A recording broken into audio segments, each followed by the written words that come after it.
Bu uy haqida mush-mushlar yurardi. Agar kimdir bu yerda bir kecha tunab qolsa, ertalabgacha omon qolmaydi. Bir kuni bir gala do'stlar qo'llarida faqat telefon chiroqlari bilan ichkariga kirishga jur'at qilishdi.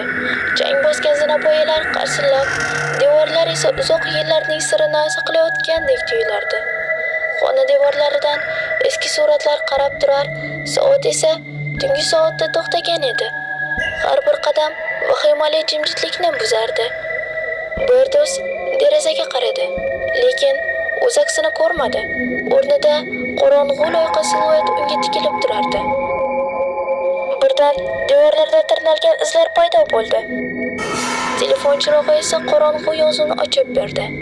U yerda esa Chiqib ket. degan yozuv bor edi. Qo'rquv ularni qamrab bo'ldi. Bir do'st hushidan ketdi. Qolganlari esa burchakka yig'ilib titrab o'tirardi. Soyalar esa devor bo'ylab asta-sekin harakatlana boshladi. Oxiri qolgan odam sham yoqmoqchi bo'ldi, ammo uning qo'lini sovuq, qorong'u qo'l ushlab qoldi. Sham yonmadi. Dahshat cho'qqisiga chiqdi va keyin hammasi g'oyib bo'ldi. Ertalab esa u yana sokin edi. Hech kim yo'q, hech narsa bo'lmagandek jimjitlik hukm surardi. Sizchi, shu uyda bir tuntunashga jur'at qilarmidingiz?